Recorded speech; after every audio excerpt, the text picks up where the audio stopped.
Welcome to the Misophonia podcast. This is season 8, episode 4. My name's Adil Ahmad, and I have Misophonia.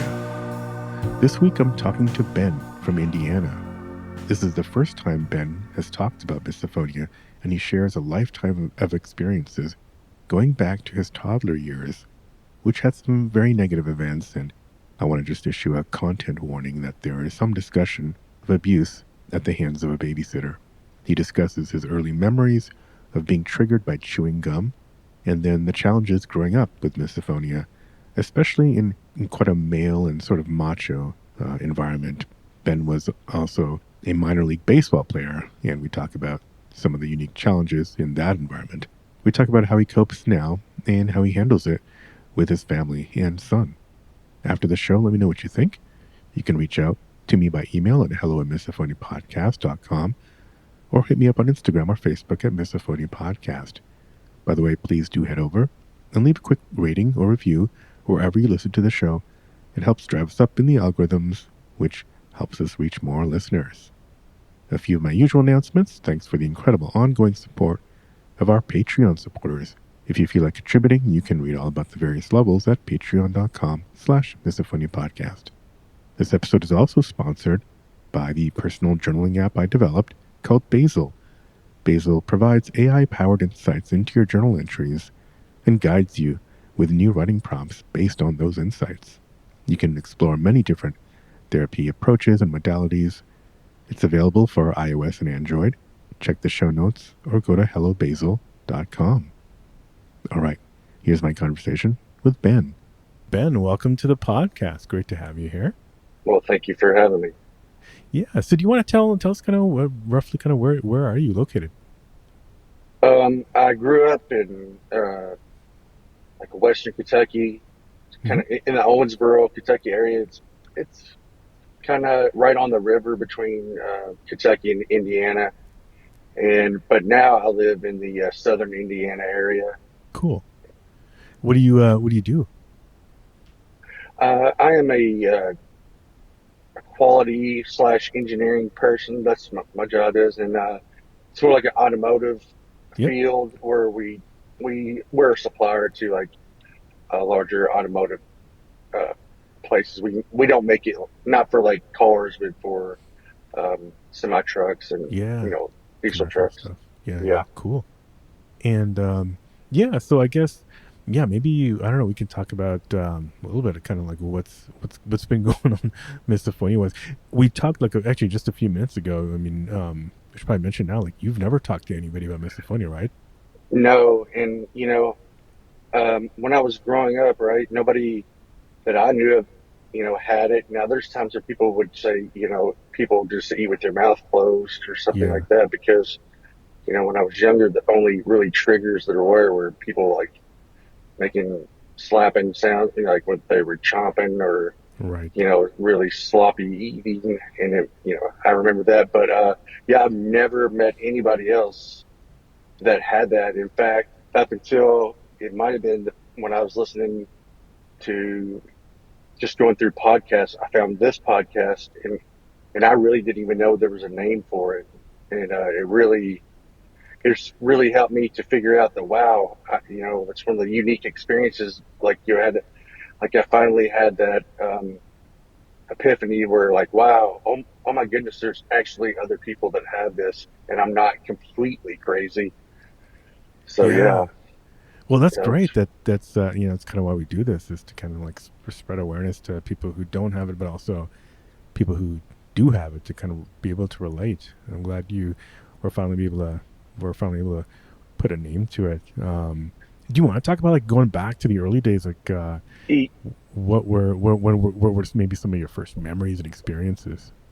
Like, I've had kind of a roller coaster of a life. My parents were super, super great people, very loving. But when I was young, the first memory I have of it, I was young. I was like, I know I've heard people mention on the radio, this show, that a lot of them seem to be like in their early teens or maybe even a tad bit earlier. But I don't remember life without having that as an issue. So like I had a babysitter and I was may have been, you know, molested some. I'm sorry to say that out there. Mm-hmm. I don't really say this Mm-hmm. too awful much. Mm-hmm. But I remember her chewing gum and just chomping on it. And, you know, to be honest with you, that's probably my very first memory of having it. Mm-hmm. And, up until, like I said, I started listening to the show, there might have been some other things I've always tried to see what's wrong with me, but I I did not realize that other people had that problem. So I thought it was just based off of that incident when I Yeah. was a kid. I mean, it that was a long, hard time for me. I really don't go into it much, and I don't Yeah. want to. But I mean, it was years. I mean, it wasn't just like one time incident, but and as I grew older, I realized that maybe it wasn't that, and like it really did bother me. I've always had to kind of distance myself from people, Mm-hmm. and the big kicker is for I was a pretty good athlete. Some would Mm-hmm. argue that, but anyways, uh, but I played. I got drafted out of high school to play baseball, and so I played in some minor league teams for a certain organization. And it's weird because most of the time when I played, I'm old enough. I'm in my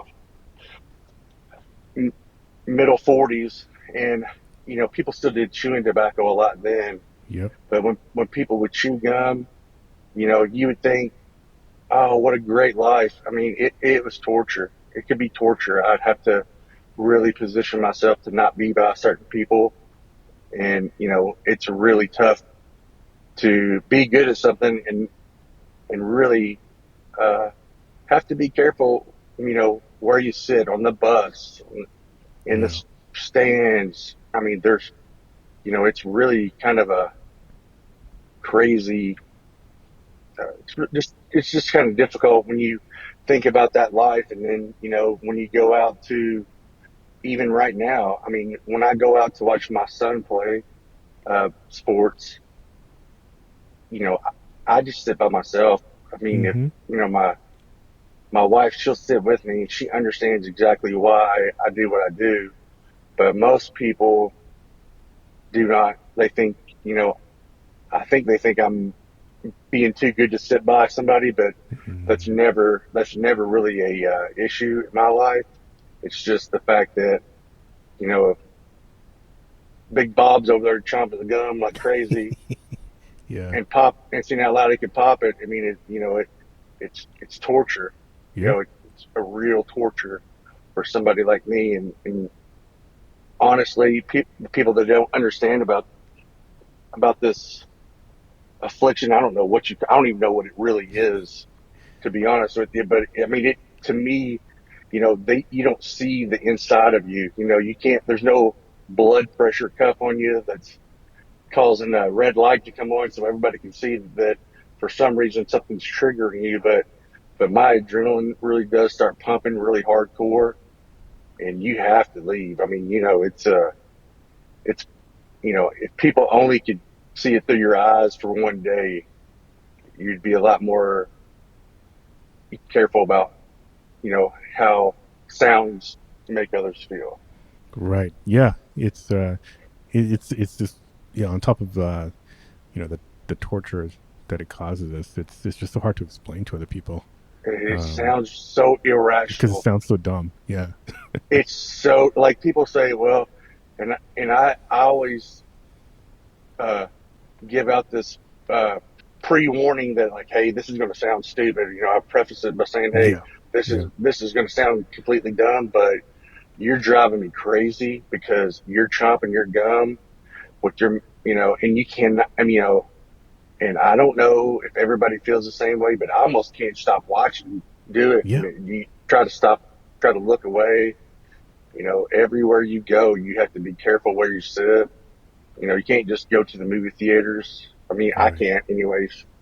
And so they're like, man, this is so loud. I'm like, I love it. Please let it be that loud because I don't want to hear anything else. Yeah. Do you try to explain it to people, or so? Uh, I do to certain people. Yeah. Like the industry I work in is pretty much male based, and it's there's a lot of hey look at me, there's a lot of Macho kind of. yes for sure, and everybody really is super nice that I work with. Honest to goodness, a very great place I work for. I I just don't want to say I don't want everybody to know who I am because I don't want people to Yeah, sure, intentionally sure. do it thinking they're going to be funny, but it's really good environment to work in. But yeah, I tell certain people like it seems like and like it's easier to tell to people that are caring. Usually that's more of a females, but it's even with them. It's really it. I feel foolish telling them, but at the same time, I feel like that nobody knows about it. It just Yeah. you, you're you can sit there and steam and have the worst day ever, and to them they're like, "Oh, this is pop chomp, Yeah. pop pop chomp," and they're like, "There's like like nothing's happening," and it's if they can only feel the rage inside of Right. Well, they'd our stop. brain just gets hijacked. They're able to somehow just not even notice it, kind Right? of, tune it out, where Yeah. we get fixated. What was the reaction like of your family when were, well, I guess, how were you, if you were you getting triggered at home? Is that, at down around the dinner table and things like that, like by your parents, and No. or was it mainly the babysitters chewing gum? Well, it was just I had one babysitter. Just Mm, to get this one up, I had one babysitter. It was a really bad ordeal. yeah. It was a female, Yeah. and that lasted for a long time. So, Yeah. but I don't. I was so young then. I mean, like 3, 4, 5 years old. That's Yeah. how. I mean, a long time ago. But like my family, they would. It just depends. Like my parents didn't chew gum, so that part was really good. Um, and then my father didn't understand as much, but he was super not. I mean, like my parents are very loving people, and they just thought. Even I thought there was just something wrong with me, and it just made it was just something that maybe it was I'm just have a really bad uh, pet peeve and just don't Yeah. like that for whatever reason, Mm-hmm. and that wasn't the case, but I thought that too. But sometimes people thought, if you just have to sit around it and be around it, you'll get used to it. I'm like, Yeah. I don't think so. I mean, it did not work for me, and I did Yeah. not want to even try that because, I mean, I turned into the Incredible Hulk, and I did not like it Yes. at all. Right. No, exposure therapy is kind of roundly dismissed as not the thing to do for misophonia as a treatment. Although some therapists are insistent that it is. Yeah, I know, but like the probably the hardest part of my life is is still, and it's always been having those friends that you don't really want to tell because maybe it's they joke a little bit too Mm-hmm. much, Mm-hmm. and with myself, I am very impulsive. So I mean, and I'm a pretty big dude. And, I'm not a little guy at all. I mean, Yeah. I'm 6'2", 275, and I don't. If you Wow. want So to you can bond, literally kill somebody who tries to make you, fun of your misophonia. yeah. But I mean, you can't you can't do that to everybody, and Right. it's and they don't mean it that way, and you Yeah. want to not care, but Right. you don't have a choice. But it's the friendships are what's hard. Yeah. You know, the closer you get to somebody, almost the more you expect them not to do that, and it almost makes you a little bit more upset if they do Excellent it. point. Yeah. That's an And they excellent don't do point. it. They don't Right. do it on purpose, and they most of the people that that really love you will try to do it the right way, but and you don't want them to walk on eggshells around you. But how do you get somebody to walk that fine line? Right. You just have to say, hey, it's a slip up, and you just got to keep telling yourself that. And if it happens a bunch of times, you got to say, hey, you're torturing me here. Will you Yeah. please stop? And they just And have by the to way, I'm understand. 6'2", 200. Yeah. Well, Um, that part that I mean, it doesn't matter how big and strong you are if you're never going to have any friends because yeah, you can't trust them enough to not really do that. And that's been always been an issue. It's always been the fight or flight issue. I think is yeah, what they used, right? So like if yeah, you like in high school, yeah, I got into fights a lot because of people doing stuff like that. But when I was in college, I would have to really defend, you know, try coming home. I mean, this. You're the only person so far that I know that I could tell this to. But imagine coming home, you got four roommates, which is fine. They're super nice guys. They're great. One of them's chomping ice as loud as they can, yeah, and you're like, "Hey, man, will you stop it? What right, chomping ice? That bothers you?" I'm like, I don't want it to bother me, but yeah, it's bothering me. yeah, What do you yeah, say? And then that's where it's like, I wish people could only understand. I don't know that I want, them to have this, that you wouldn't wish that on anybody, but at the same time, you know, I'm, I, what do you do in those situations? So I just did the best I could. And sometimes it was me saying, all right, I asked you twice. Let's, and I'm tired of asking you. I'm telling you, stop. And yeah, then, and then next thing you know, you get everybody in the house is mad at you because you're just really trying to relax for a minute and yeah, you can't. And that's yeah. where you're like, that's where it's tough and people don't understand it. And, and I might be different than most, but my adrenaline just starts pumping. Oh And yeah, I swear it feels like I could pick up my car. And yep, and there's probably been times that I could have, but just, it's just the fact that, you know, I'm not mean at all. I'm super nice. Maybe that's one thing it's taught me to be is try to yep. be understanding. Extra And empathetic. Yeah, yes, for sure. I mean, I've got ADD. That probably does not help at all because then I it's really common don't see anything. overlapping condition. Well, how do you manage on a plane? Like Yeah, how do, like when I go on a plane, people are, anybody that I'm with at the time, they're like, uh-oh, I have to try to, a good thing it's Southwest usually because, you know, you, I'm trying to figure out where I'm going to sit at, where I don't have to sit by anybody if I can avoid it. And right. this, especially if they're the gum poppers, Tho- they drive me crazy. I don't know if everybody else has that same one, but it drives me up a wall. Right. Yeah, that's a very common trigger. And yeah, I mean, on planes, I just gotta put on my noise canceling and put on some music. And Do you ever do you ever have it where you put your noise canceling headphones on and you can't hear anything except for the pop? That's where it gets. I'm like, oh, they didn't get yeah, that one particular thing, and I'm like, but I gotta but put I the music always, on top after. Yeah, but that yeah, raises an interesting point. There are, first of all, a couple points. Noise canceling isn't gonna get everything out, but I've had people say that even with the noise canceling, it's the way this condition works is like it's almost then even more looking out for sounds because right, it's like even now the quieter ones, like it's kind of like a heat-seeking missile. It's kind of right. like looking for sounds, so it It can kind of be worse for some people. Yeah, it hones in on those, yeah, only those really sounds that really bother right. you. But yeah, but yeah, that So how did you tell your wife, your partner, like about it? Seems like you obviously you just found out about it very recently. I'm curious, kind of like how her reaction to it has been.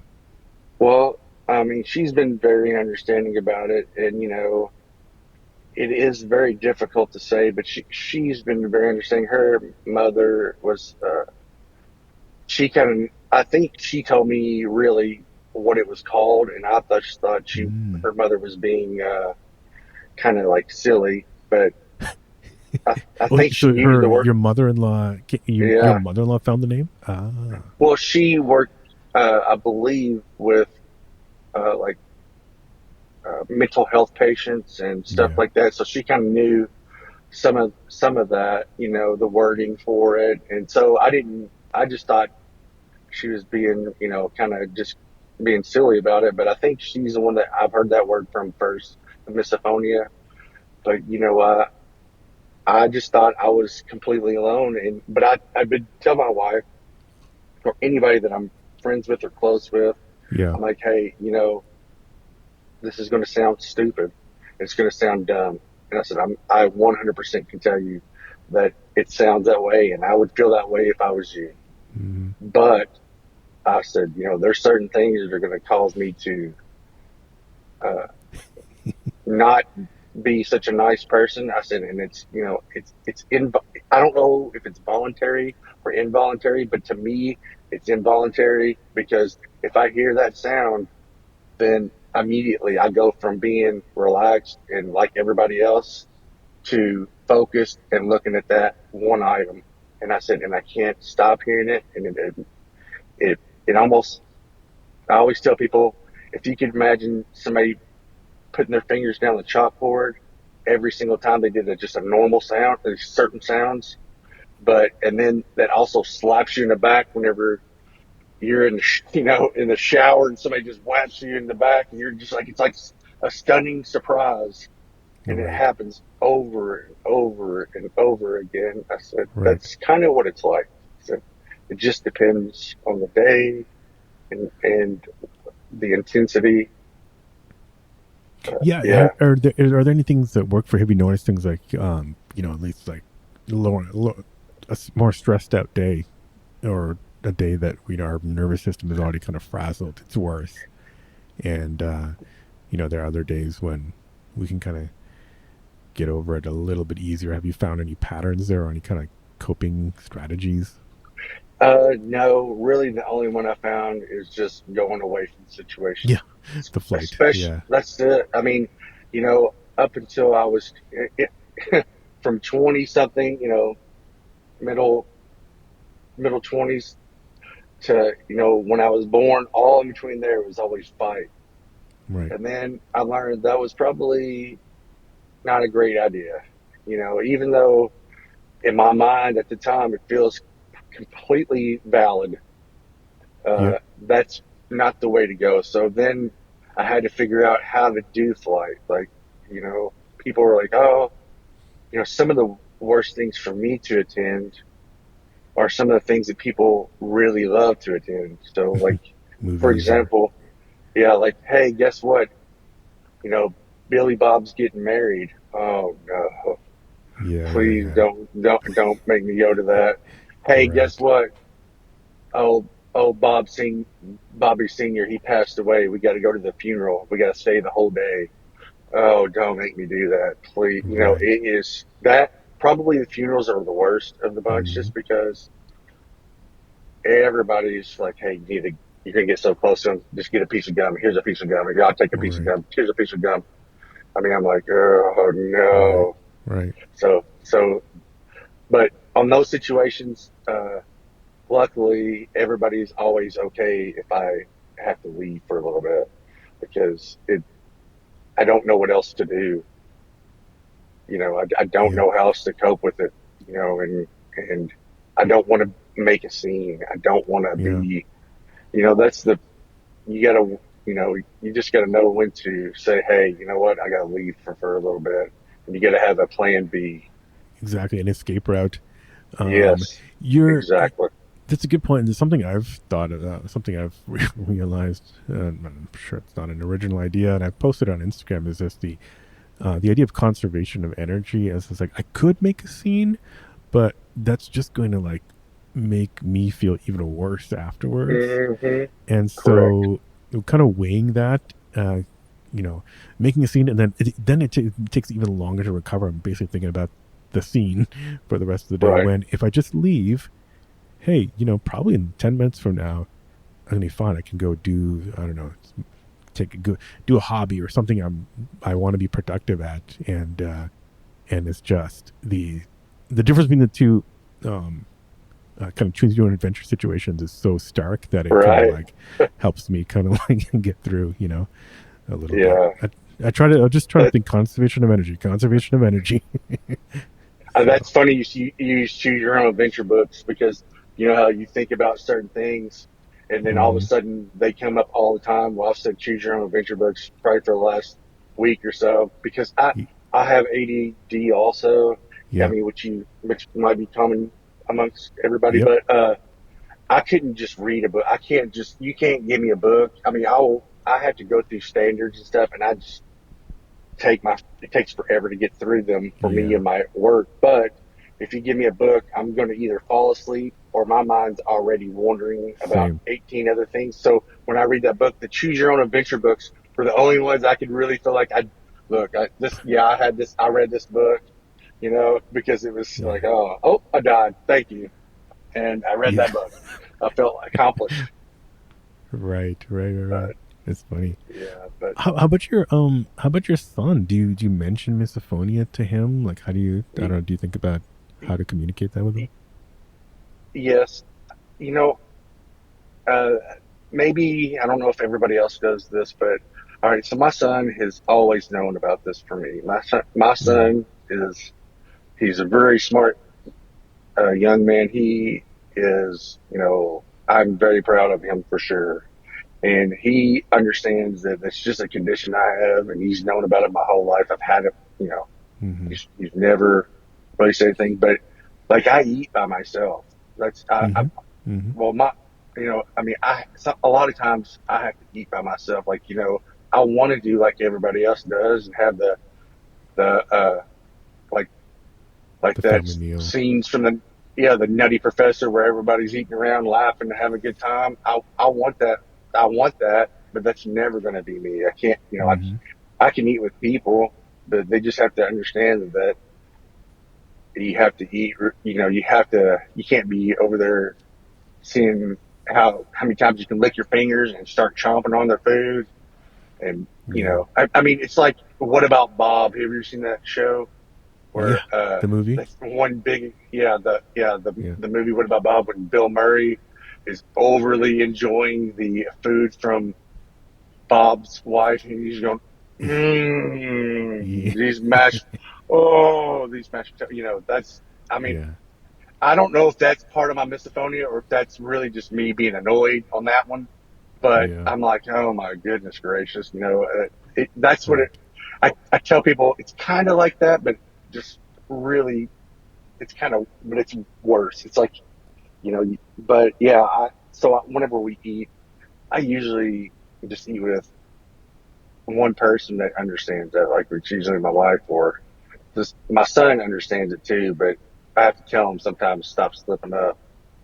I gotcha. Eat your mouth closed, and he's still, he's such a good kid. I can tell him to do it, and he'll at least try. Yeah. But, I don't know how. Maybe some of the other people I've listened to, like they just grin and bear it during like Mm-hmm. meals, and maybe their significant others don't understand, Mm-hmm. and they just like, oh, how can you be, I don't understand. Right. I don't understand how they cope through that, but I Yeah, it's tricky I for a lot of really envy people. that. A lot of people, their kids don't actually bother them. Maybe until they get older, Yeah, kind of thing. So that's thank God for that. that's true. Um, but yeah, but there are a lot of people who do kind of eat away from the table or kind of hover around, kind of like they're standing and eating kind of thing, and so there's some optionality to move around if the situation warrants it. So Right? Yeah. it's a way to kind of True. somewhat be engaged, but or Right. really kind of be the first one to kind of like take the plates away or um, just can do some chores, you know, at the beginning Right. or after, and so it kind of minimize the time that you're around the eating. So Right. Yeah. Well, all I all I know is that probably one of the I've kind of thought about what are some of the pros, the positives and the negatives of the situation. yeah, It's really hard to say there's a whole lot of positives, but correct. maybe the best. I mean, really, honest goodness, and as much as you can't see it, like you don't feel like it's a tangible thing, like people don't understand that, it's a sense and it really can do this to you. Yeah, But maybe just understand, like one of the biggest uh, like maybe one of the positive things is whenever I learned other people had it, and I honest to goodness for years and years and years I just thought, well, what's wrong? What's wrong with me? Why I'm the only person that struggles with this? Why am I? Is it really from? I always thought it was from like whenever I was a kid and going through the certain things with the being uh, molested some by the Hmm. my babysitter, and then I just always chalked it up to that was the cause. But the more I've listened to the episodes here, and I've actually just done some other research to try to figure it out, and it just was really a good feeling to know that I wasn't alone. I know that's an Yeah. old cliche from everything that anybody's ever had, but it really when you have to sit in your own mind and justify how mad you are because Hmm. somebody was chewing something, you it it's a tough pill to swallow sometimes, and you really feel like uh, you're defective as a person, even though my attitude's great all the other times. Yeah. But it's a bridge you burn immediately. It seems like you go from great to burnt uh, a bridge burnt immediately because Yeah. you can be furious if you act out on it. But one of the positive things I've really found is that there's other people like it. I don't know that I've ever met anybody. I'm sure Hmm. I have, and they just didn't. They just don't say it out loud like I don't. But it's a one of those things. If you learn once, if you're a guy like me and you're around a bunch of guys that are macho, they're going to make fun of you, and you're going to get mad about it, and there's Yeah. nothing you can do. So you just for the environment I'm in, I just don't say a word about it. Right.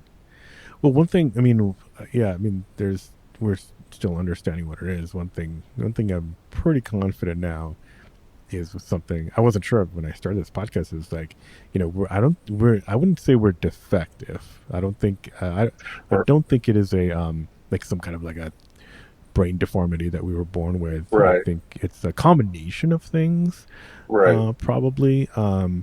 And, I don't want to, you know, do any diagnose. I'm right, just talking from my right, experience, but it seems like a lot right, of us did have some kind of, a lot of us, not everybody, had something in our childhood which would maybe as an alcoholic parent or some adversity that we then kind of, um and then this misophonia was kind of like a developed a warning signal that was right, kind of like that we don't need anymore, but is right, somehow still stuck in our heads. So I don't know. Some people might call it defective. I kind of think of it as a obviously, like you said, I wouldn't wish this upon anybody else, but I almost think of it as like your body's trying to help you in its own right. way. But Like it sees danger and it's trying to alert yes, you. yes. Right, Um, so I kind of think of it that way. I don't know if that's in any way helpful. Sometimes it is helpful to me because like if I can kind of like find the this part of me inside and kind of sometimes even before I'm having dinner with family and stuff, I try to talk to myself in my mind and say, okay, nothing is going to hurt you. You're not under attack by if this goes back right, to like evolutionarily, it's not like some tiger is going to attack you or nothing's going to hurt you. That can kind of like help, maybe not make everything go away, but can kind of right. help that ramp up be slower, or that return to normal kind of be a little bit faster. So I feel like Yeah, there's something there to that idea that is right. helpful. And sometimes I feel like the biggest hypocrite in the world because I can eat whatever Yeah. Yes. I can do whatever I want to, and it does not bother me one bit. And Right. you would Right. you would think, I mean, people from the outside looking in would probably think it's got to be torture eating yourself. You can hear yourself eating, Yeah. and there's a lot of truth to that. But I've always wondered. To me, that's where I thought, well, it just shows you it's in my head because I can do it all day and it doesn't bother me at all. And Yeah. here I am getting irritated with other people. But yeah, I've always wondered if anybody else thought if so will you have the same issue like you could like whatever your bothers you you can do the same thing and that doesn't bother you, right? I mean, you're okay with it. Doesn't even like me. If you're chomping gum right here beside me, it's Yep. going to drive me I'm, my adrenaline starts pumping and everything, my blood starts pumping. And I'm like, oh my goodness, I can do the same thing, be chewing gum right there. It doesn't bother me a bit. And I'm like, Yeah. wow, I feel bad about that. I feel guilty about that part whenever I realized that. I was like, Yeah. oh, whoops, but No, that's it's common. I mean, true. self triggering is not common. It does happen sometimes. Some people Oh, okay. actually need to. Some people actually have trouble sleeping because the breathing or snoring or something kind Uh, of makes it harder for them to fall asleep. So they kind of, I don't know what they do. They or earplugs, but then you kind of hear yourself. So it's yeah, it's tough for some people, but it's rare. Self triggering is very rare, and I can't think of anybody who like triggers themselves eating. Um, right, so, but I think it comes down to, and I think that's another reason why kids, your own child, doesn't usually trigger people, is right, because if this is a brain warning you of danger, your brain somehow at least has figured out that you're not a danger to yourself, or your right, child, your own flesh and blood is not a danger to you. You know, maybe until they get older. So r- I feel like that fits that thesis. right. Well, you're right because I mean, honest to goodness, I went to college and I went there to be a school teacher, which I'm not, obviously, so but I've always been around kids and they can do it and it doesn't drive me crazy. Now, Hmm. I don't know that if they just did it for 100 hours straight, I Yeah. wouldn't go bonkers. But like my, I have two pets, two puppy dogs, and they are I mean, it doesn't bother me as much, but if they do it over and over again, it, instead of being like a trigger, it's just annoying. So there is you're right. I mean, it seems like little kids, it doesn't bother me so much. And then, like, like with like my puppy dogs, they can eat and slurp up whatever. And it doesn't seem to bother me. And I don't know why, but that's just my brain, I guess, works that way. But Yeah. yeah, uh, that's neat. I've learned some stuff on here because I really, really have. I don't know anybody else with it. I've seen people say that some celebrities have it. I'm like, I don't know how they would function, but okay. And Yeah, I mean, I was just talking to interviewing somebody yesterday who reminded me that Kelly Ripa is kind of the first celebrity who really like announced it publicly, and that was like around 10 years ago, and a lot of people discovered what it was from her, from watching her. But yeah, there are there are a number of Sarah Silverman. Um, there is just a bunch of people have been mentioning it. Lisa Loeb I had on the podcast last year. oh, I think I listened to that one. Okay, that was Lisa Loeb on there. Okay, well, that's pretty Yeah, neat. yeah. So, and she's been wanting to kind of like get more involved in the community as well.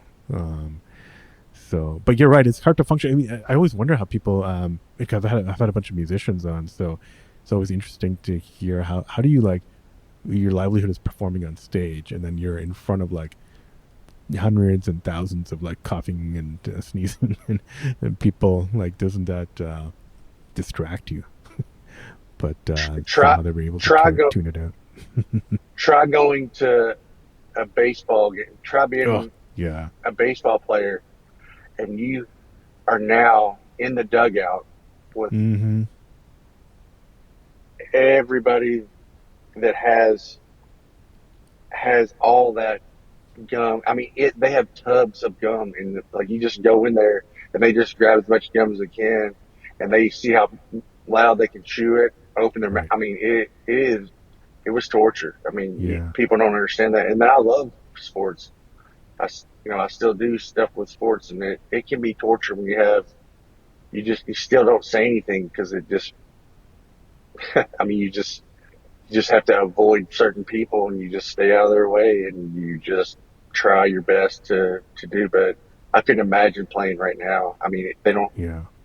I mean, everybody on there's got the biggest wad of gum and chopping it is, and I feel bad because you're like, hey, that's great. I'm glad that you're happily chewing that, but I could not. I could not sit by right beside you at all. I'd have to play a completely different position than you, way over here. So What do you do at work? I can't picture you like sitting at the cafeteria table waiting for everybody to come in and no, have a I big meal. don't. I don't. I eat by myself every single day, just like always. And I can do that. Most people aren't that bad, Yeah, honestly. Most people, you know, 75% of people you eat with are not that bad. It's the outliers that see how loud. I mean, it's like they can see how loud they can be when they eat. It's like the taste is dependent on how loud they smack their lips. And you're like, are you serious? I mean, come on. right. But I don't. I have. I pretty much have my own office, and it's so kind of loud. It dulls stuff out. But I listen to like music and podcasts. I try to listen to music throughout the day, but just because if I listen to podcasts while I'm typing, I'll start typing some of the podcast, or Mm-hmm. or measuring something. I'll forget to do something. So I mean, if it's just music, I mean it's takes my mind off of other stuff. Right. So I listen to that. But yeah, I mean, I I go through times where where I listen to podcasts or music, but I really most people don't bother me at all.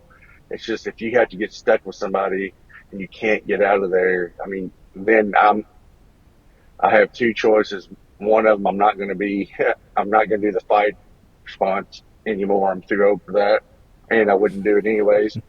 But secondly, my choice is to just tell them and hope that they're caring enough to and respectful enough to just please understand during the Right. time that we're together. Are you And seeing any therapists now for anything? And have you ever yeah, mentioned misophonia to any it, professional? I have seen way back when I had to go for uh, being having that situation when I was younger for like Yeah. 2 or 3 years, and I would talk to them, and I would mention things like that about it, but I was so young, I didn't know. I mean, I just thought it was part of going through that when I was younger. But honestly, I have tried to go to one time to somebody that was supposed to hypnotize you, and I did. I don't even know. I wasn't hypnotized, but I was doing everything they said but I didn't. I thought, well, surely I'm not hypnotized. I don't think but it didn't work, Yeah. and I don't know. I mean, it didn't make it any worse, but Right. I mean, the popping gum was something that happened probably in my 30s. That's where it started driving me crazy.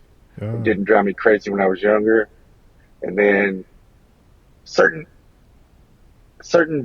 people that breathe and they do stuff with their hands, and they try to always rub them together when they're dry. I mean, that gets Yes. them. I don't know if that's really bad or just annoying, but it seems like people's I don't know, idiosyncrasy, like people that like do the same thing over and over again. It Yes. seems to like I'm like, oh, like I had like somebody I knew, he would eat and he would go, oh, every single Mm-hmm. time Mm-hmm. afterwards, and it's all I couldn't concentrate on anything but that. And then Yeah. it started getting on my nerves. I had a football coach that did the same thing from like South Park, when those there that one of the guys goes, okay, okay, okay, like, but he would do that, try to get us pumped up. Hey, guys, we got to go up there. They're talking trash, blah, blah, blah. Okay. And all I would do Yes. is count how many times he said, okay. That's all I would do. And people think, man, dude, what do you think about what coach said? I'm like, 70, 73. What? What did he say? I don't know. He said, okay, or 73 times during that speech. So that's Yes. what I think coach said to me. What did he say? Did he say something profound? Oh, well, I wasn't listening. I was counting her graves. Right. Right. And then by the time you tell people that, then they start counting. And so I'm like, oh, maybe that's nothing. But, Right. because you start noticing it. But Right. yeah, Right. Yeah, but No, I can relate. I can relate, man. And I don't know if that's yeah, misophonia or partly ADHD getting in there, yes, but I yes, can totally relate, and I'm sure a lot of listeners are nodding along too. But it's interesting you said about the hand cl- um, rubbing hands together. That yeah. was I clearly remember that being a trigger of somebody early on in like the first couple of seasons because her dad used to do that when she was growing up, and so and it just kind of stuck. Well, I think it for me, it's and then like I said, I'm just speaking for me. Yeah. It seems like it's just somebody that you care about and that you Mm-hmm. like, like, and you don't want to get irritated with them, but the ear, like, are you seriously saying, literally saying burp after like they'll do this and they Yeah. literally say, they go, ooh, burp. I mean, they say burp, not just burp. Not they aren't belching. Also, they're saying the word burp. I'm like, okay. I thought I'd been doing it. Like, I'm just trying to. I mean, I don't even do it that loud, but Right. they literally go burp. And could you? I mean, I thought maybe I was wrong the whole time, and that's what you were supposed to do. But yeah, it's Yeah. it's it's funny, but it's like, oh, goodness gracious, will you please stop saying that after every time you do Right. that? Right. But That okay. oh That yeah. well, That's a new one. That's I to actually say the word burp. yeah, Interesting. it's Um. hilarious. Yeah. Yeah. Yeah. Well, I was gonna also ask about other senses like yeah, I think you probably alluded to like visual triggers. Maybe are you also beyond sounds? Are you also triggered by looking at people, eating N- things like that? yeah, yes, like I mean, not to the extent, but like if Mm-hmm. for example, and this drives me crazy too. So let's say that we're in a grocery store or a some kind of hard any kind of store. It could Yeah. be Walmart, it could be Home Depot, it doesn't matter. You go through there and you can hear somebody popping 5 aisles over. It's almost, honest to goodness, it's almost like I got to go see what that is. I mean, how when you watch a scary movie, you're like, please do not look under there. Why would you look under there? That's ridiculous. Don't do Yeah. that. It's like that, but I have to go see it, make sure, confirm it's somebody popping their gum, and then I look at them and I'm mad at them and they're not really doing anything. I'm like, I mean, I could burn a hole through them. And I think to myself, Ben, why are you being this way? But Right. it's just so quiet in there. And then it's almost like I want to discover that it's not them doing that. It's like, please don't be, oh, it is. Why would I Yeah. even remotely go over there? But that, Right. that kind of visual thing, I do when people chomp them with their mouth wide open. It bothers me, but I'm not around it enough to know. Yeah. So I'm trying not to. But when I watch like baseball, for example, I mean, those guys on there, I am not kidding with you. Some of the times those guys are on there, I don't think I can open my mouth that wide, much less chew something that wide. I mean, it's just Right. like, I'm like, are you serious? Yeah. But, Yeah. and they're not doing anything wrong. It's 100%. It's just 100% something about me that causes me to do that. But I feel that's where I feel like, oh my goodness gracious, this is such a bad thing Yeah. to feel this way. But and because I can relate to baseball, I relate to that, and I Yeah. remember all the stuff. So that's kind of where it gets me. And then you know, but that's as visual. That's pretty much as far as it goes. I don't really have a big time problem with that, but if people are popping gum, I do have to usually go find where they're at. I'm like, where in the world is that coming from? Yes. Heat seeking missile. What does your family, your parents think about it now? Like, are Well, they accommodating or? well, my parents passed away Oh, okay. in yeah, so they've been young, but they were always they they passed away before I knew what this was called for Mm-hmm. sure. Mm-hmm. So plus, I mean, they they've known that I've kind of had that issue when I was young. It's, the whole Yeah. the babysitter thing. But so they just really have always kind of, you know, put a lot of stock that that's what it was. I mean, and I did also. You know, I didn't. I feel the same way. I felt like, you know, hey, people get annoyed by it Yep. probably, but they don't feel like I do, where things just instantly go from 0 to 100, and then you're like, Right. wow, this is horrible. But you know, my parents are very understanding. They're very nice people, and you know, on you know, my parents, I miss them to death, and they they were super nice. But it's hard to get anybody to really understand unless you can. I mean, I don't know if they can even have empathy for it Mm-hmm. or anything, because it's just so hard for them to understand. And it seems like to me, like the guys are definitely, for the most part, you know, it's harder to make understand that this is a real thing. And just because they tease you about it and they're like, Yeah. oh well, you know. But my dad, he he was understanding. He knew that I just could not do it for whatever, whether he thought I was weak. He never really was, thought I was a weak you know, he never really treated me anything other than great. He was super nice. Mm-hmm. So, but, you know, I wasn't trying to argue the point either. You know, I wasn't trying to make everything work. And the less I talked about it sometimes, the better it was. Mm-hmm. When it comes to this particular subject, anything else, usually it was better if I talked about it.